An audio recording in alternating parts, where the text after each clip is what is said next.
안녕하세요. 이번 시간에 다룰 종목 바로 최근에 뜨거운 관심을 받고 있는 현대자동차입니다. 현대자동차 최근 주가 차트를 보면요. 7월 이후부터 강하게 급등하는 모습을 볼 수 있었는데요. 6월 때까지만 해도 한 10만원 정도에 머물렀던 주가가 최근에는 18만원까지 거의 2배 가까이 오르는 모습을 보여줬습니다. 단기간에 급등했기 때문에 사실 개인 투자자는 지금 가격에서 쉽게 들어가지 못하는 상황인데요. 최근에 현대자동차의 9월 13일부터 9월 20일까지 일주간 매매 동향을 살펴보면 개인 투자자는 역시 높은 주가에 부담을 느낀 나머지 매수보다는 매도에 집중하는 모습을 보였습니다. 개인 투자자는 27만 주 가까이를 매도했고요. 외국인도 마찬가지로 19만 주 가까이를 매도했습니다. 반면에 기관 투자자는 무려 44만 주를 매수했었는데요. 즉, 이 기간 동안 이렇게 주가가 높아 있음에도 불구하고 기관 투자자는 강하게 44만 주를 매수했다라고 우리가 알 수 있는데, 그럼 제가 이번 영상에서 드리고 싶은 말씀은 현대차 주가가 무려 2달 전 대비 100% 가까이 올라온 상황임에도 불구하고 기관은 도대체 어떤 내용을 보고 44만 주를 매수했을까에 대한 그 이유를 알아보려고 하니까요. 내용 궁금하시면 이 영상 끝까지 시청해 주시면 대단히 감사하겠습니다.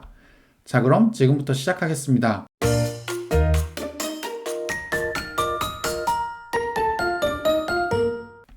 현대차 기관 투자자가 매수하는 이유에 대해서 저는 세 가지 파트로 나눠서 말씀을 드려보려고 합니다. 첫 번째는 현재 돌아가는 자동차 업황에 대한 이해가 좀 필요할 것 같고요. 그러면 그 속에서 현대자동차는 어떤 모습을 보여주고 있는지 말씀을 드릴 거고, 그 두 가지를 바탕으로 애널리스트들이 예상하는 실적 현대자동차의 목표 주가를 알아보도록 하겠습니다. 각 섹터별로 조금 더 자세하게 말씀드리면, 첫 번째는 자동차 업황에 대한 말씀을 드리고, 그 업황 속에서 현대자동차가 지금 글로벌 2위를 넘볼 수 있다라고 하는 의견이 있기 때문에 이 내용이 도대체 무엇인지 한번 알아보도록 할 거고요. 두 가지를 바탕으로 실적 전망 그리고 목표 주가까지 알아보도록 하겠습니다. 자, 그럼 첫 번째 자동차 업황에 관련된 내용을 얘기해 보도록 할게요.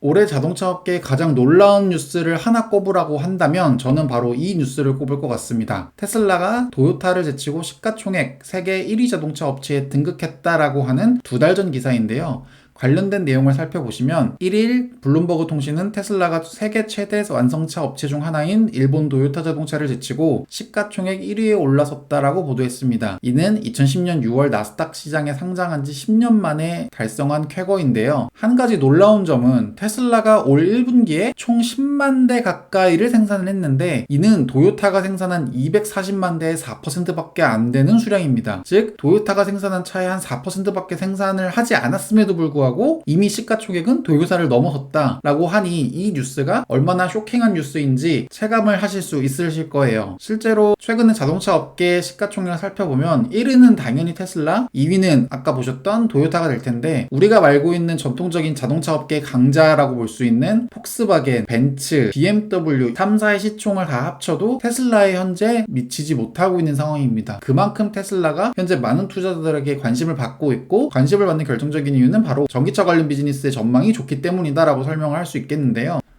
자동차 산업 핵심 트렌드 변화를 살펴보면 KPMG라고 하는 시장조사 업체가 있는데, 이 업체가 매년마다 자동차 업계 CEO를 대상으로 하는 설문조사가 있어요. 그게 바로 그때 당시에 핵심 트렌드, 핵심 키워드가 무엇이냐라고 하는 질문을 매년 해오고 있었는데, 2014년까지만 하더라도 제일 핵심 키워드는 바로 이머징 시장 성장이었습니다. 그리고 두 번째가 플랫폼, 모듈화, 세 번째로 핫한 트렌드가 엔진 다운사이징. 즉 뭐냐면 2014년, 15년 까지만 해도 자동차 업계의 핵심 화두는 자동차 시장이 성숙기에 들어간 만큼 더 이상 수요가 늘지 않다 보니까 새로운 이머징 시장을 찾아가지고 더 수요를 늘리겠다라고 하는 이것이 사실 핵심 키워드였고, 그 외에 플랫폼 모듈 표준화를 통해서 비용을 절감시키려고 했었고, 엔진 다운사이징을 통해서는 친환경 이미지를 가져간다거나 이런 것들이 2014, 15년도까지 핵심 키워드였었는데요. 최근에는 완벽하게 바뀐 모습을 보였습니다. 그래서 2020년에 가장 큰 핵심 트렌드는 우리가 알고 있듯이 당연히 배터리 전기차 관련된 내용이 핵심 키워드고, 두 번째가 연결성, 디지털화, 세 번째가 바로 수소연료, 네 번째가 하이브리드카. 이렇게 2014년, 15년과 2016년 이후의 핵심 트렌드는 완벽하게 바뀌었다. 즉 자동차 산업에도 큰 변화가 현재 진행되고 있다고 볼 수 있습니다. 눈에 띄는 점은 지금 현재 가장 핫한 키워드인 배터리 전기차와 연결성, 디지털화는 불과 5년 전까지만 해도 7, 8위 수준에 머무는 키워드였다라는 게 참 아이러니한 상황인데요. 내용을 조금 더 보충 설명을 하자면,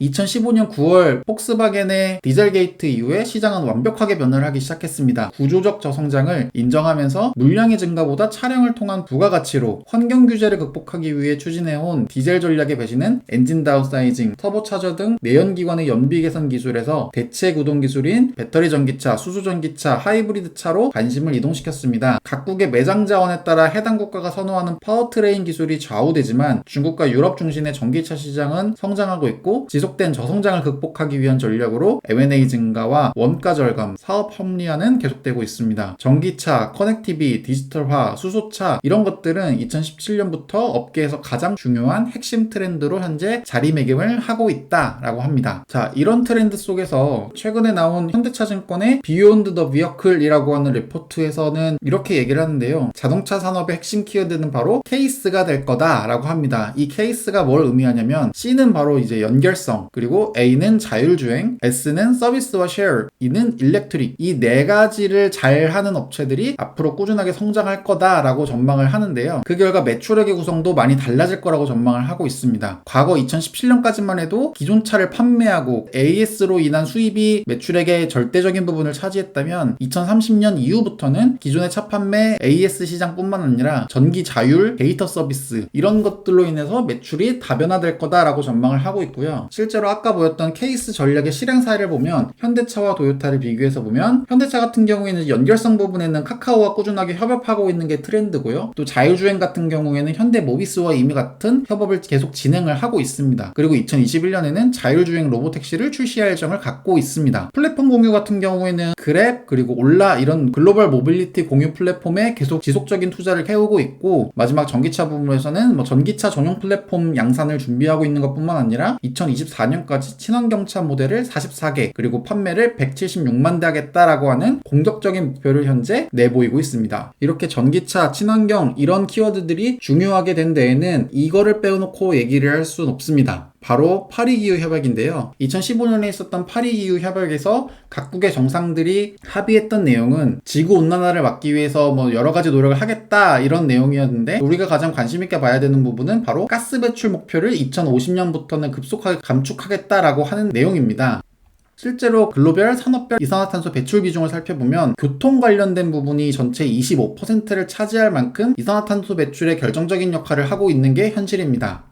주요 국가별 이산화탄소 배출 현황을 살펴보면 OECD 평균이 연간 115억 톤의 이산화탄소를 배출하고 있는데요. 그 중에 수송 부분이 30%를 차지하고 있고 그 중에서 지금 우리가 가장 눈여겨봐야 하는 도로교통 관련 수송 부분은 이 중에서도 절대적인 부분 88%를 차지하고 있습니다. 이는 단순히 OECD 평균만 그런 게 아니라 글로벌 전역으로 보더라도 비슷한 모습을 보여주고 있습니다. 미국 같은 경우에도 총 이산화탄소 배출량의 수송 부분이 26%, 그 수송 부분에서도 도로 수송 부분을 따져보면 이 중에서도 거의 84%를 차지하고 있는데요. 그렇기 때문에 세계 각국은 연비를 개선하고 배출가스를 규제하려고 하는 적극적인 정부 움직임을 보여주고 있습니다. 유럽 같은 경우에는 2020년까지 연비를 24.4kg으로 그다음에 배기가스를 95g 이하로 낮추겠다라고 하는 계획을 발표하고 있고요. 우리나라 같은 경우에도 2016년에 연비가 17.9kg, 배기가스 140g이었다면 2020년에는 23.3kg로 올려놓고 배기가스는 97g으로 줄이겠다라고 하는 계획들을 현재 발표를 했습니다. 이렇게 각국의 정부들이 연비 및 이산화탄소 규제를 하고 있다 보니까 당연히 친환경차, 전기차 관련된 키워드는 생존의 문제로 직결될 수밖에 없는데요. 그리고 또 다른 키워드가 있다면 바로 최근에 계속 야기되고 있는 그린 뉴딜 관련된 내용일 겁니다. 지역별 주요 그린 뉴딜 정책을 살펴보면 가장 환경에 민감한 EU 같은 경우에는 2050년에는 실제로 발생하는 탄소 배출을 0으로 만들겠다라고 하는 목표를 가지고 있고 그 목표를 달성하기 위해서 약 1조 유로를 투자할 계획을 갖고 있습니다. 미국 같은 경우에는 이제 트럼프 대통령이 친환경 관련해서는 좀 보수적인 시각을 유지하지만 최근 대권 주자인 바이든 같은 경우에는 그린 뉴딜을 적극적으로 지지하는 의사를 계속 보여주고 있기 때문에 EU, 중국, 미국 다 그린 뉴딜은 더 이상 선택이 아닌 필수다라고 생각을 하고 있습니다. 그리고 이는 비단 우리나라도 예외가 아닙니다. 얼마 전에 있었던 한국판 뉴딜 정책에 따르면 한국판 뉴딜 정책은 디지털 뉴딜, 그린 뉴딜 이 두 가지로 나뉘는데요. 그리고 그 그린 뉴딜 안에서 바로 친환경 미래 모빌리티가 있을 만큼 우리나라도 적극적으로 전기차, 수소차 이쪽의 시장을 키우려고 하는 움직임을 명확하게 보여주고 있는 게 현재 상황입니다.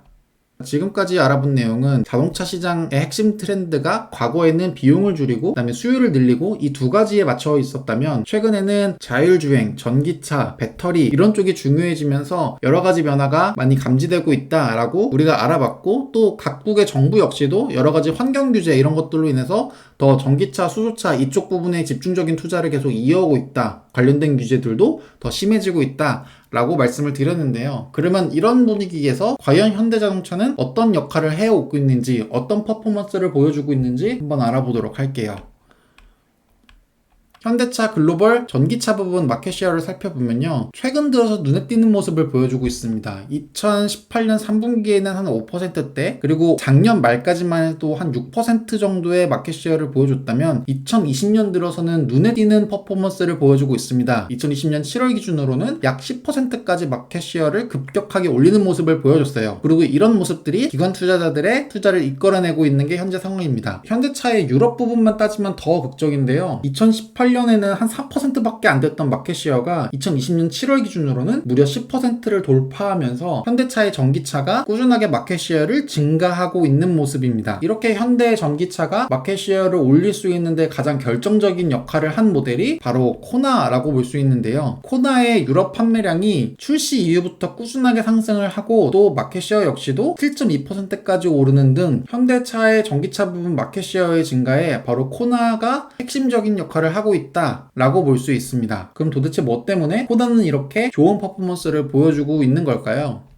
코나 EV의 판매 호조는 특히 저온 환경에 강하다는 점입니다. 전기차는 배터리 특성상 저온에서 성능이 급격히 저하돼 겨울철 항속거리가 얼마나 보존되는지는 전기차 선택에 굉장히 중요한 기준으로 작용을 하고 있는데요. 전기차의 왕국 노르웨이에서 진행된 실험 중 저온 환경에서의 성능을 판별하는 겨울 주행 테스트가 있습니다. 코나 EV는 혹한기 주행거리 강소가 9.8%에 지나지 않아 최저 감속폭을 기록했습니다. 혹한 환경 주행 테스트 결과를 조금 더 자세하게 살펴보면 현대 코나가 일반 항속거리 대비해서 겨울철 항속거리 성능 저하가 약 10%밖에 안 되는 모습을 보여줬고요. 이는 경쟁사인 다른 테슬라라든지 기아, 제규어, 벤츠, 아우디보다도 훨씬 더 좋은 퍼포먼스를 보여준 겁니다. 전기차의 절대적인 강자라고 볼 수 있는 테슬라 같은 경우에는 항속거리 절대값은 현대보다 좋을지 모르겠지만 겨울철 항속거리 부분에 있어서는 현대가 기술력을 많이 인정받고 있는 상황이다라고 볼 수 있고요. 또 테슬라를 제외하면 현대 기아차 그룹이 전기차 부분에서는 벤츠나 아우디보다도 더 좋은 기술을 갖고 있다라는 점을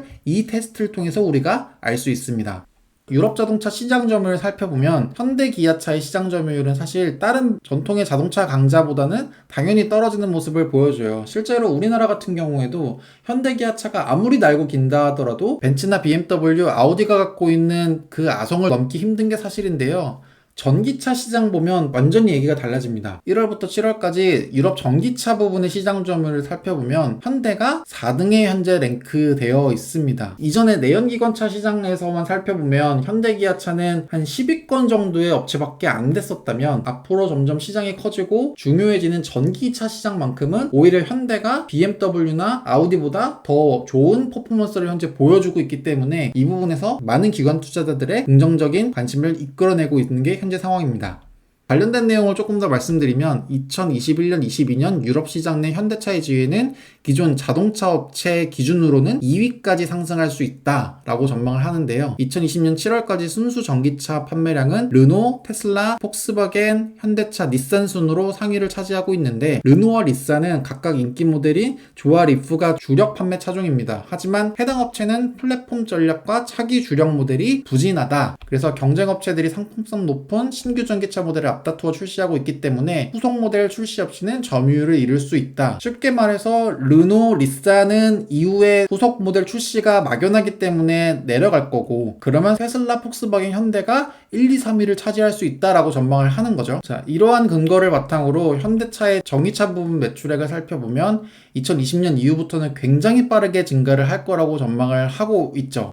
그리고 유럽 전기차 점유율을 살펴보면 결국 완성차 업체 기준으로는 폭스바겐 이후에 현대차가 2등까지 올라갈 수 있다. 테슬라를 포함한다면 3위까지 올라갈 수 있다라고 긍정적으로 현재 보고 있습니다. 그러면 사람들이 전기차를 구매할 때 어떤 요소를 중요하게 볼까요? 가장 중요하게 보는 점이 1회 충전할 때 최대로 얼마까지 갈 수 있는가 이런 것들이 당연히 중요할 것 같고요.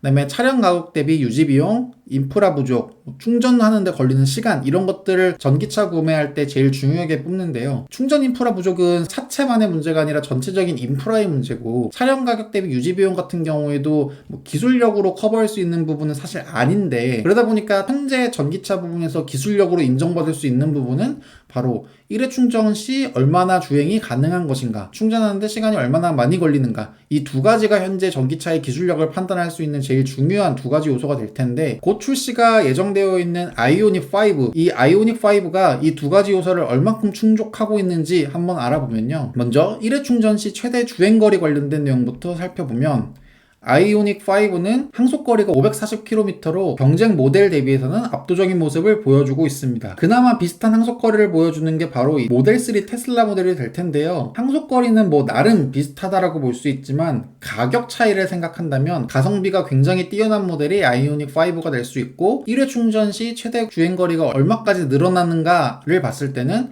아이오닉 5가 가장 뛰어난 퍼포먼스를 보여주고 있는 전기차다라고 우리가 볼 수 있습니다. 그리고 두 번째, 충전 소요 시간은 얼마나 걸리는가에 대해서도 한번 알아보면요. 2021년 출시된 아이오닉 5는 800V의 고속 충전이 가능합니다. 1회 완전 충전 시 540km를 주행할 수 있는 배터리를 15분 동안 80%까지 충전을 할 수 있습니다. 21년까지 출시되는 전기차 중에 800V의 고속 충전이 가능한 모델은 포르쉐, 그리고 현대의 아이오닉 5, 제네시스, 기아차 정도입니다.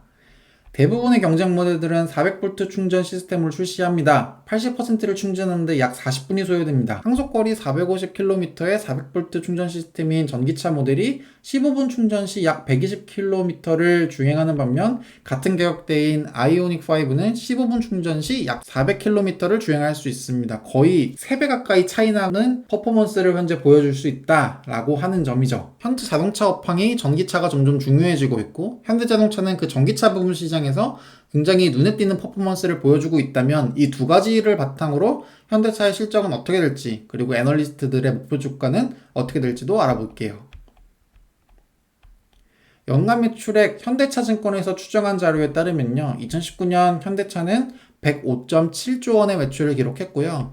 20년은 104.8조 원으로 약간 역성장할 거라고 보여집니다. 그리고 이 이유는 아무래도 코로나 영향을 완벽하게 피할 수 없기 때문이다 라고 저는 보여지는데요. 21년에는 코로나가 어느 정도 회복되면서 전기차 시장도 본격적으로 열리는 만큼 112조 원의 매출액을 기록할 거라고 전망을 하고 있고요. 영업이익 같은 경우에도 2019년에는 3.6조 원, 2020년에는 4조 원, 2021년에는 6.1조 원으로 본격적인 성장을 2021년부터라고 생각을 하고 있습니다. 분기별 매출액을 살펴보면 1분기 때 25조, 2분기 때 21조 원, 3분기 때는 25조 원으로 2분기 대비 성장할 거라고 보여지고요. 4분기는 32조 원으로 점점 매출액이 늘어날 거라고 전망을 하고 있습니다. 분기별 영업이익 같은 경우에는 1분기가 0.8조 원, 2분기가 0.6조 원, 3분기가 1.2조 원, 4분기가 1.4조 원으로 전망을 하고 있고요. 그 결과 애널리스트들의 현대차 적정 주가를 살펴보면, 신영증권에서는 16만원, KB투자증권에서는 22만원, 신한 22만원, 현대차증권 25만원, 삼성증권 21만 5천원, 유진투자증권 20만원, 한국투자증권 22만원, 이베스트 22만원, 메리츠 22만원, 키움증권 22만원, 미래에셋 23만원, 한화에서 20만원으로 평균적으로 애널리스트들의 현대차 적정 주가는 21만 4천원 정도 되는데요. 현재 현대차 주가가 18만원이다 보니까 예상 수익률은 18%는 기대할 수 있다라고 보여집니다.